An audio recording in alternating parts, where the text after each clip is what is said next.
प्रथमं शैलपुत्री च द्वितीय ब्रह्मचारिणीं तृतीय चंद्रघंटेति कुष्मांडेति चतुर्थकम पंचम स्कंदमातेति षष्ठम कत्यानीति च सप्तम कालरात्रिति च।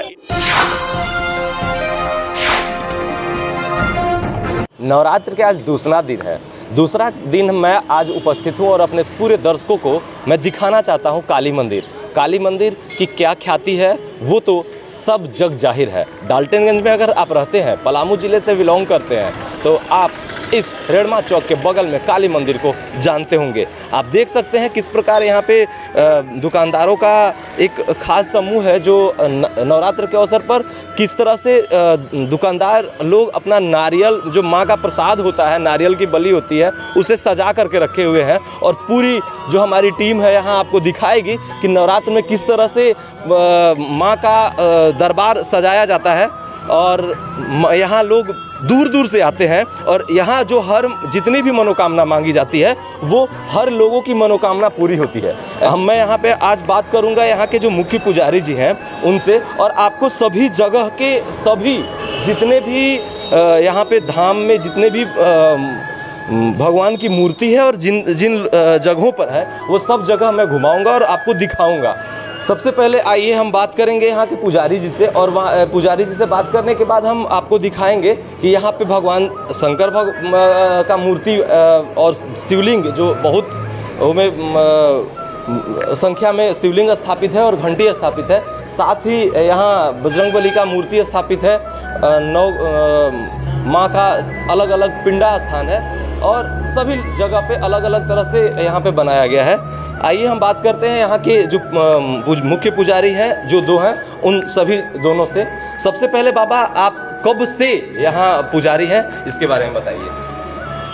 हम पकड़े हुए यहाँ पर 1978 से यहाँ पर हम पूजा करते आ रहे हैं। हाँ, इसका आपको छठू राम इसका निर्माण करता मंदिर का है। 1964 में ये मंदिर निर्माण हुआ, 65 में स्थापना हुआ, 78 में पप्पू सहानी पहुँचे बेलवाटी करके इसको जीर्णोद्धार किए। आज भी अपना और जो भी मूर्तियाँ बिठाया गया है ये पप्पू सहानी के द्वारा ही। 12 ज्योतिर्लिंग के भी स्थापना किए हैं, कृष्ण राधिका जी के किए हैं, पवन सुत हनुमान के किए, बाल कृष्ण भगवान किए। और ये काली माँ का जो मूर्ति देख रहे हैं, ये काली माँ का मूर्ति का स्थापना छठू राम और भगवानी देवी की है। हाँ, इसका निर्माण करता छठू राम है। कब आखिर पूरे पलामू में हर लोगों का एक अलग मंतव्य होता है। हिंदू धर्म से जो बिलोंग करते हैं वो अगर इस जगह से गुजर रहे हो तो रुककर प्रणाम जरूर करते हैं। यह एक बहुत बड़ी आस्था है और नवरात्र में खास विशेष स्थान रखता है। ये देखिए, यहाँ पर सिद्ध पीठ स्थान है। ये झारखंड का सिद्ध पीठ स्थान है। जो भी लोग आते हैं यहाँ मनोकामना पूर्ण होता है। हाँ, जिसको मनोकामना पूर्ण हो जाता है वो भंडारा चलाते हैं, भगवान का सभी श्रृंगार करते हैं और जहाँ तक बनता है श्रृंगार के भगवती का विकास का कार्य में लग जाते हैं। बहुत जगह देखने को मिलता है कि पंडित बोलते हैं कि दान का पैसा हमें दिया जाए, लेकिन यहाँ पे साफ लिखा हुआ कि श्रद्धा से दान कीजिए, आपकी जो इच्छा होगी दान कीजिए और दान पेटी में ही कीजिए। हाँ, यहाँ पर जो भी आय व्यय है दान दक्षिणा से ही है और इसी से सभी पुजारी को और सेवा करने वाले को इसी से मेंटेन होता है पूरा खर्चा मंदिर का, इसलिए कोई दिक्कत नहीं है। हाँ, यहाँ पर जो भी भक्त है श्रद्धा से पुजारी को सेवा करते हैं, पुजारी बराबर संतुष्ट रहते हैं। महामारी कोविड का जो लॉकडाउन लगा, बहुत लोग घर से बाहर नहीं निकले। माँ का दर्शन करीब 2 साल के बाद मंदिर पट सब चीज़ खुल रहा है। लगातार आप पूजा करते रह रहे होंगे, पर इतना भक्तों का जो जमावड़ा जिस प्रकार अब नवरात्र में इस नवरात्र में देखा जा रहा है, शारदीय नवरात्र में देखा जा रहा है, कभी देखने को नहीं मिला था। तो इसमें क्या खास ख्याल रखेंगे आप अपने दर्शकों? देखिए, ये आस्था है माता पर सभी लोग का। ये प्रतिदिन या सभी दिन हाँ यहाँ पर भीड़ बराबर लगी रहती है। कितनी संख्या में प्रतिदिन लोग आते हैं? करीब हजारों की संख्या में यहाँ पर लोग आते हैं प्रतिदिन। जी, प्रतिदिन का ये है। यहाँ पर जो भी आते हैं, किसी को संतान नहीं है या जो भी मनोकामना है या कुछ जग करने का मनोकामना करते, जब हम ये मेरा काम हो जाता तो हम कुछ जग करते, बेटा बेटी के शादी ब्याह घर मकान जो भी, माता सबको पूर्ण करती हैं। हाँ जी, आते हैं या हम भी, हमको महसूस नहीं होता कि हम पुजारी हैं और सभी मनोकामना पूर्ण होता है। सभी पर मनोकामना पूर्ण होता है, सबका। आपका मनोकामना पूर्ण हुआ है? मेरा भी मनोकामना पूर्ण हुआ है। हम ठीक है, माँ को सेवा कर रहे हैं। ये खासा। आप कब से पूजा पे है यहाँ पे, आप भी बताएंगे? मेरा नाम श्याम कुमार पांडे हुआ। हम यहाँ पे 5 साल से अभी कार्यरत हैं। रही बात इस मंदिर के विषय में, तो सबसे पहला ये जान जाए कि ये दक्षिणी काली माता जी हैं। ये क्या होता है? इसमें क्या है कि सभी कुछ न कुछ माताएं का एक अलग नाम है।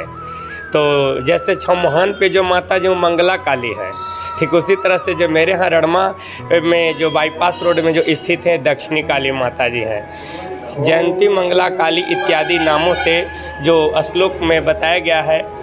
रही बात कि इस 5 साल के दौरान में जो माँ के विषय में बताने की जो मुझे आज मौका मिला है कि ये क्या है, तो सबसे पहला बात जान जाए कि ये माता काली का सप्तम नाम और सप्तम रूप है।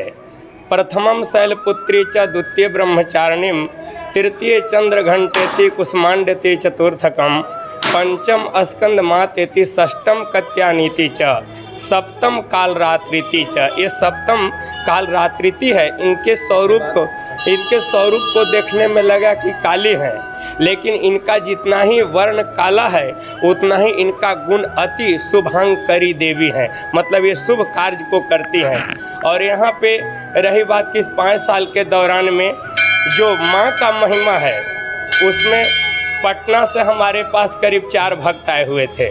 तो वो बोले कि हम यहाँ से कुछ मांग करके गए थे, हमारी मुरादें पूरी हुई है, इसलिए माँ को मैं चुनरी इत्यादि जो उनके मन में था उन्होंने चढ़ावा किया। मतलब दूर दूर से, चाहे इस राज्य से नहीं दूसरे राज्य से भी लोग आते हैं? जी, और दूसरे जगह से भी लोग आकर के अपनी मन्नत को मानते हैं। ये माँ की महिमा रही है। रही बात आज से जो हमने यहाँ पर जब से कार्यरत हुए तो सुने कि करीब 60 वर्षों से पहले की प्राचीन मंदिर है और आदि व्यक्ति समिति हमारी बनते रहती है और वो आकर के इनका कभी सुंदरीकरण इत्यादि करते रहते हैं। अभी जो आप देख रहे हैं, सबसे पहले इस तरह का स्वरूप यहाँ पर नहीं था, लेकिन इसको आज के 5 साल पहले इसका सुंदरीकरण किया गया। अगले हमारे पुजारी जी के द्वारा सुन रहे थे कि आदरणीय छट्टू राम जी और उनकी धर्मपत्नी के माध्यम से ही माँ का निर्माण किया गया और बाकी समय समय पर इनका जो है सुंदरीकरण किया जाता है। अभी जो आप 12 लिंग देख रहे थे, उसमें मात्र 12 लिंग ही नहीं है, बल्कि आप ऊपर गुंबज पर देखेंगे तो सुंदरीकरण हेतु करीब 108 शिवलिंग हैं जो सुंदरता के प्रतीक के लिए उसे बनाया गया है। हमारे पास लोग भक्त कहते हैं कि बाबा ये बतलाइए कि 12 ज्योतिर्लिंग यहाँ पर क्यों है। तो हम बताते हैं कि सभी तीर्थों में सभी व्यक्ति को जाना आसान नहीं है, लेकिन यहाँ पर जब इस शिवलिंग को बैठाया जा रहा था तो बताया जा रहा था कि हम इस ज्योतिर्लिंग के 12 का दर्शन करके और अपने मुरादें को पूरा कर सकते हैं। इसीलिए 12 ज्योतिर्लिंग को यहाँ पर बनाया गया और हमारे आचार्य बाहर से आकर के सभी जगह के जल एवं उनकी अनुभव के अनुसार से 12 ज्योतिर्लिंग का निर्माण किया गया है। आदि सभी मूर्ति को जो आप देख रहे हैं, जिसमें हनुमान जी महाराज, लड्डू गोपाल जी, उनका प्राण प्रतिष्ठा बाल व्यास श्यामा आचार्य उर्फ श्याम कुमार पांडे के द्वारा कराया गया है। जो मौजूद में हम आपके साथ बोल रहे हैं, मेरे द्वारा ही उनका प्राण प्रतिष्ठा कराया गया है। सबसे पहले वहाँ पर सिर्फ लड्डू गोपाल जी थे, हनुमान जी को इस करीब 5 वर्षों से बैठाया गया है। रही बात ये देवी माता जी जो शीतला माँ के नाम से जानी जाती है, ये शीतला माँ को सबसे पहले पत्थर के रूप में थी, लेकिन उन्हें भी हम लोग पीतल के रूप में अष्ट धातु के द्वारा उन्हें बना करके और सभी भक्तों को मनोकामना के पूर्ण हेतु उसे निर्माण करवाए हुए हैं। इसी तरह से इनकी जितनी भी महिमा कहा जाए उतना कम होगा, इसलिए बहुत ही इनमें शक्ति है। और रहा बात, अभी आपने प्रश्न किया था हमारे मुख्य पुजारी जी से कि नवरात्र में आपका कुछ विशेष कहना है तो कहिए।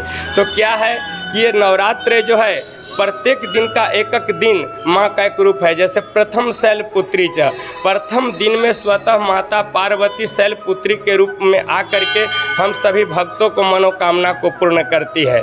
दूसरे दिन में द्वितीय ब्रह्मचारिणी, दूसरे दिन में ब्रह्मचारिणी के रूप में शिक्षा देती है कि हम समाज में किस तरह से ब्रह्मचर्य व्रत का पालन करते हुए और इस धारा पर चलना है। ये ब्रह्मचारिणी स्वरूप का वर्णन है। तृतीय चंद्र घंटेति, और जो तीसरे स्वरूप है माता चंद्र घंटा का है, उनके अट्टहास से माने उनके गर्जन से जितने भी राक्षस प्रवृत्ति के लोग हैं उनका सारा हृदय विदीर्ण हो जाता है और हम सज्जन मानव को राहत मिलता है। ये चंद्र घंटा का उपमा है, वर्णन है। तृतीय चंद्र घंटेति कुष्मांडेति चतुर्थकम, और चौथी जी हमारी माता हैं जिनके कुष्मांड माने उनके उद्र में पूरे ब्रह्मांड समाहित है। तो जिन माता के गुण इस प्रकार हो कि सभी ब्रह्मांडों की संख्या करोड़ों है, सभी ब्रह्मांड जब उनके उद्र में अर्थात पेट में समाहित हैं, उनके मस्तिष्क दिल दिमागों में समाहित हैं, तो ऐसे माता का दर्शन मेरे लिए अति आवश्यक होगा और लाभकारी होगा। इसके बाद है से सप्तम चतुर्थ कुष्मांडा हुई और पंचम स्कंद माता है। आज किसी ने कहा कि हमारे गोदी में बालक हों तो हम किसकी उपासना करें?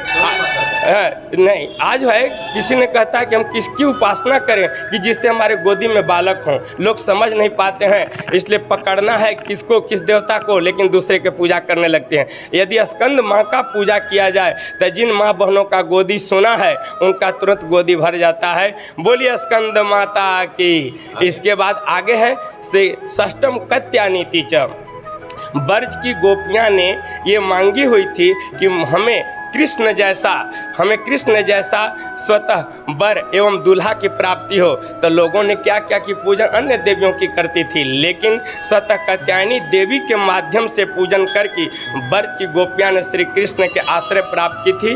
ये कात्यायनी देवी जो षष्टम रूप है उनका वर्णन है। इसके बाद सप्तम काल रात्रि च, जिनका वर्णन मैंने पहले कह सुनाया कि यह काल रात्रि देखने में कुरूप है लेकिन इनका गुण अति शुभंकरी है। इसके बाद अष्टम महागौरीति चाष्टम, गंगा जी के जल से स्वतः भगवान शिव ने अपनी धर्म पत्नी गौरी जी का शरीर को प्रलाक्षण किया था, धोया था, इसलिए उनका पूरा वर्ण गोर हो गया। और गौरी जी एक शांत स्वभाव की देवी रही हैं, इसलिए उनकी बहुत ही बड़ी महिमा है। इसलिए अष्टम दिन हमारी माताएं बहनें अपने सुहाग को अजर अमर रहने के लिए अष्टमी व्रत करती है। ये महागौरी के पूजा का विधान है जिससे सब मनोकामना पूर्ण होता है। और एक स्त्रियां के लिए सुहाग ही बहुत बड़ी चीज़ है, जिसमें एक श्लोक आया है क्या कि सिंदूरादिभूषणम अभिषेकम तिलकम कुर्यात दक्षिणा मंत्र पाठते। इसमें उनको सिंदूर शोभायमान होता है। इसके बाद नवम सिद्धिदात्री च, स्वतः भगवान शिव ने अपने शरीर में माता सिद्धिदात्री के पूजा करके ही पार्वती को आधे शरीर में समाहित किए थे, जो श्रीमद् देवी भागवत महापुराण में वर्णन है। इति शुभम इति श्लोकार्थ। प्रणाम। देखते रहिए पलामू समाचार केंद्र। कैमरामैन धर्मेंद्र के साथ दीपक तिवारी, पलामू समाचार केंद्र।